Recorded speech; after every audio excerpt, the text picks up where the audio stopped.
All that is necessary for evil to triumph is for good men to do nothing. Edward Burke.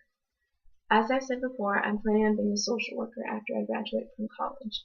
And so I decided for this speech to focus on the defendant because I know that I'm going to be working with people who have been through similar circumstances and who are going through terrible things. And so two things that I decided to focus on for this speech are how racial stigma impacted people's view of the defendant and how Maslow's hierarchy of needs was impacted for the defendant. And to start with, for racial stigma, a lot of things have changed since this movie was made in the late 1950s and today. Like the movie was made even before the civil rights movement and everything. But one thing that remains the same is that racial stigma still plays a huge part in how people view each other.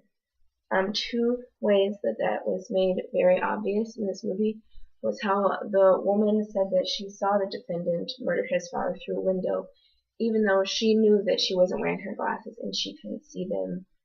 And she still said that he did simply because that she maybe thought that it was something that someone who looked like him would do.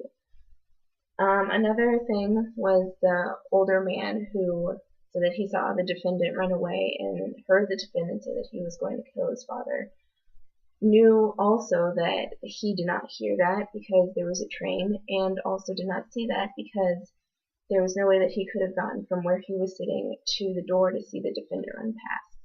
But he still said that he did because he thought that it was something the defendant would do, I guess. So this kind of raises the question, if the defendant had been white, would they even have arrested him that he had murdered his father, or would they have assumed that he wouldn't have and would have thought it was someone else because people don't normally murder their fathers?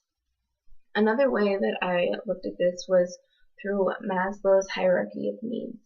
Two of the defendant's basic needs were violated through this trial, and one of them was that of safety. He was on trial to be put to death for the murder of his father, and so they violated his basic need of safety by saying that he was going to be killed if he was found guilty of this crime. Another one was that of love and belonging. By the end of the movie, it was obvious that the defendant did not, in fact, kill his father. And so not only was he afraid that he was going to be put to death for a crime he did not commit, that crime was the murder of the person who probably loved him more than anyone in the world. And so he was left alone in this life and was on trial for killing that person. Also, the person who actually did commit the murder was still out there, and he knew that, and that would be really hard to live with. Justice is a very important thing, and it kind of plays into the hierarchy of needs as well. I feel it is higher up on the list than safety and love and belonging. I feel that it goes with cognitive, where like knowledge and understanding, and aesthetic, where it's order and beauty, because justice is very important, and you have to have a lot of knowledge to know where everything fits into the justice system, and also it goes into order because justice is very like orderly and everything. And in conclusion,